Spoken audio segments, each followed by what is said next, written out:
మీ ఎలాంటి వ్యాపార ప్రకటనలకైనా వెంటనే మా ఛానల్ సంప్రదించండి. శుక్లాంబరధరం విష్ణుం శశివర్ణం చతుర్భుజం ప్రసన్నవదనం ధ్యాయేత్ సర్వవిఘ్నోపశాంతయే. ఓం గం గణపతయే నమః. ఓం శ్రీమాత్రే నమః. ఓం శ్రీ గురుభ్యో నమః.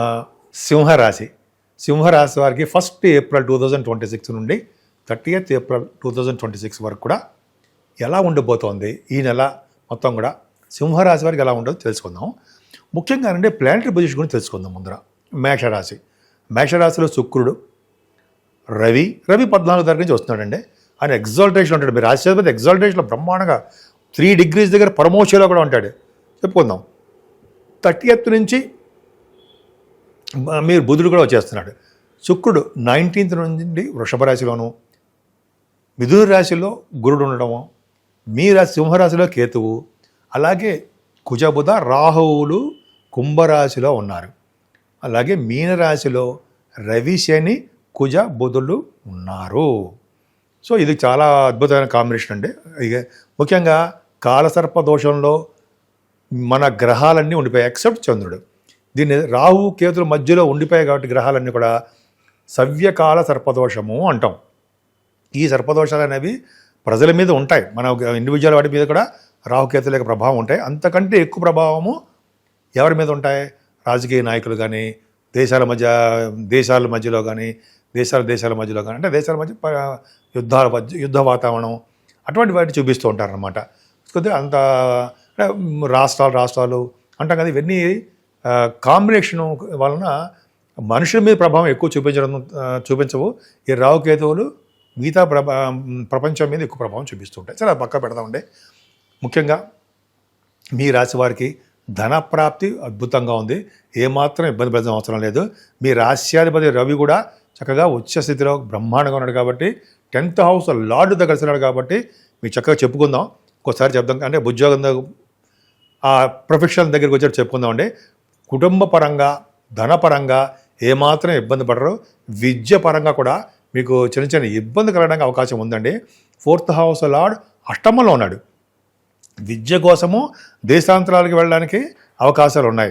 కానీ మీ విద్య మాత్రము కొద్దిగా చాలా కష్టంతో కూడుకున్న పని అండి. విద్యలో రాణించకపోవడానికి అవకాశాలు ఉన్నాయి. ఎందుకంటే మీ 4th house lord and 9th house lord నాన్నగారికి కూడా బాగుండదు.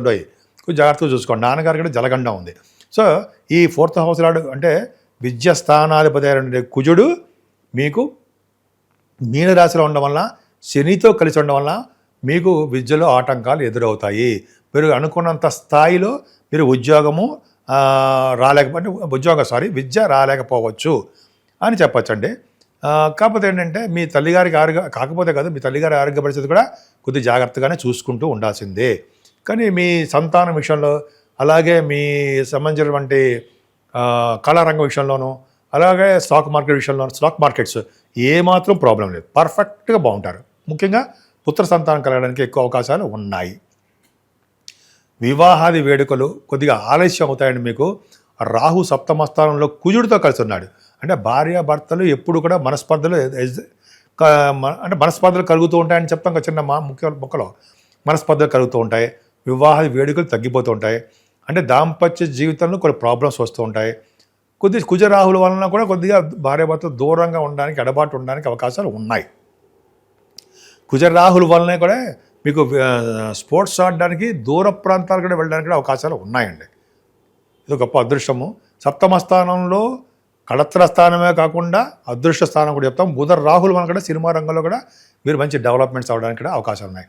కానీ మీకు ఒక చిన్న డ్రాబ్యాక్ అంటే 8వ స్థానంలో కుజుడితో కలిసిన శని మంచిది కాదు.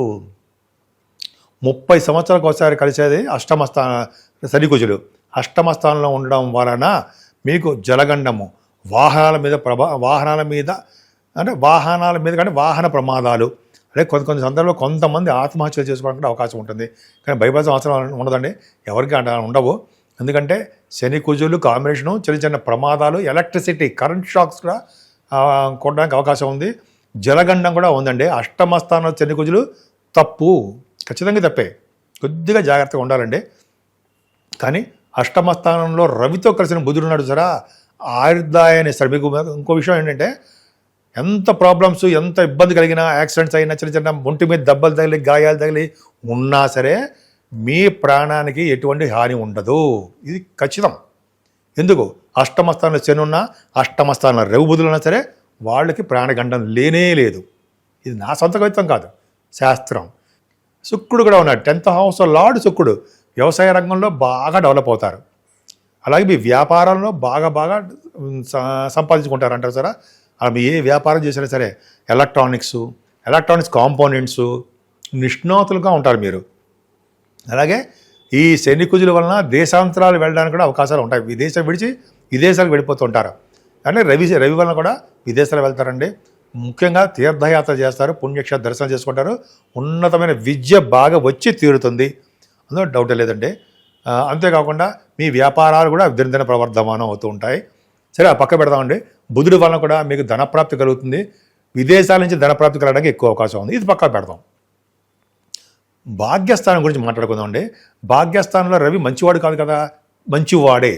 ఎందుకంటే రవి భాగ్యస్థానంలో మేషరాశిలో ఉచ్చస్థానంలో ఉండడం వలన మీకు ఉన్నతమైన విద్య వచ్చి తీరుతుంది. ఉన్నతమైన విద్య రీత్యా విదేశాలకు వెళతారు. తండ్రి గారికి కూడా చాలా బాగుంటుంది. మీ నాన్నగారు కూడా విదేశాలు వస్తారు. 10th హౌస్లో శుక్రుడు ఉన్నాడు, బ్రహ్మాండంగా ఉన్నాడు. 19th నుంచి కేంద్రంలో శుక్రుడు ఉండడం వల్ల ఖచ్చితంగా కరెక్టే. ఎందుకు? 3వ ఇంటివాడు, 10వ ఇంటివాడు, 3-10 స్థానాలు ఉంటే మంచి యోగాన్ని కలిగిస్తాడు. శుక్రుడు మీకు రాజయోగాన్ని కలిగించబోతున్నాడు. 19వ తారీఖు నుంచి మీరు చేస్తున్న ఉద్యోగాల్లో బాగా డెవలప్ అవుతారు. అలాగే సాఫ్ట్వేర్ రంగ ఉద్యోగస్తులకి, గవర్నమెంట్ సంబంధించిన ఉద్యోగస్తులకి, సివిల్ సర్వీసెస్ రాస్తూ ఉంటారు, వాళ్ళకి మంచి యోగం ఉంటుందండి. అందరికంటే మంచి యోగం ఎవరికి తెలుసండి? సినిమా రంగం కళారంగంలో ఉన్న వారికి శుక్రుడు బాగున్నాడు కాబట్టి చక్కటి వాళ్ళకి సినిమా రంగంలో అవకాశాలు వస్తాయి. వాహన ప్రాప్తి కలుగుతుంది, ఆభరణ ప్రాప్తి కలుగుతుంది, మంచి వస్త్రాలు కొనుక్కుంటారు, అదృష్టం తోడవుతుంది, ధన ప్రాప్తి కలుగుతుంది. ఇది కదండి జాతకం అంటే. అంటాం కదా, నిజంగా. అంటే మీ సింహరాశి వాళ్ళకి మనం ఏదో భయపడిపోతూ ఉంటాం. ఒక అష్టమ స్థానంలోనే ప్రాబ్లం ఉంది. రెమెడీ చెప్పుకుందాం. సో 10th హౌస్లో బ్రహ్మాండం శుక్రుడు ఉన్నాడు.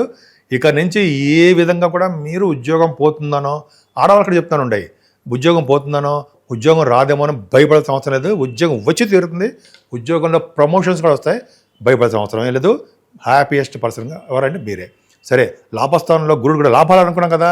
ఇంటర్నేషనల్ ట్రేడింగు, మీ వ్యాపారాలు దినదిన ప్రవర్ధమానం అవుతూ ఉంటాయి. ముఖ్యంగా విద్యా సంస్థల వ్యాపారాలు, అలాగే బ్యాంకింగ్ రంగం సంబంధించిన వ్యాపారాలు, అలాగే మీరు గవర్నమెంట్ సంబంధించిన వ్యాపారాలు ఏదైనా సరే ఆ వ్యాపారాలు దినదిన ప్రవర్ధమానం అవుతూనే ఉంటాయి. ఫ్లో ఆఫ్ మనీ ఎక్కువ ఉంటుంది మీకంటే అన్నయ్య ఉంటాడు సరే, అన్నయ్య కూడా చాలా బాగుంటుంది. సో వ్యాపారాల్లోనూ, ఉద్యోగాల్లోనూ, ఉన్నతమైన చదువు విషయంలోనూ ఎక్కడ కాంప్రమైజ్ అవ్వరు, బ్రహ్మాండంగా వచ్చి తీరుతాయి. ఒక అష్టమ స్థానమే కొద్దిగా మీకు ఇబ్బందికరంగా ఉంది కాబట్టి, పైగా యాక్సిడెంట్స్ అవుతాయి కాబట్టి మీరు కొద్ది పరిష్కార మార్గాలు చెప్తానండి. ఏ పరిష్కారాలు చేసుకుంటే ఏ దేవుని పూజిస్తే సరిపోతుందని చెప్పుకుందాం. ముఖ్యంగా శని కుజుల కాంబినేషను చాలా ఇబ్బంది పెట్టే అంశము. అత్యంత రాజకారికుడు. నాన్నగారికి కూడా ప్రాబ్లమ్స్ ఉంటాయి తెలుసా అండి. మీ నాన్నగారు కుజుడు 9th హౌస్ లార్డ్ కదా, నాన్నగారికి కూడా ఆకస్మికంగా ఆయనకి హెల్త్ ప్రాబ్లమ్స్ వస్తాయి. అందుకని చాలా జాగ్రత్తగా నాన్నగారు మీరు కూడా జాగ్రత్తగా ఉండాలి. కాబట్టి ఈ ప్రాబ్లమ్స్ నుంచి బయటపడాలంటే సుబ్రహ్మణ్యేశ్వర స్వామి వారిని కళ్యాణం చేయించుకోవాలండి.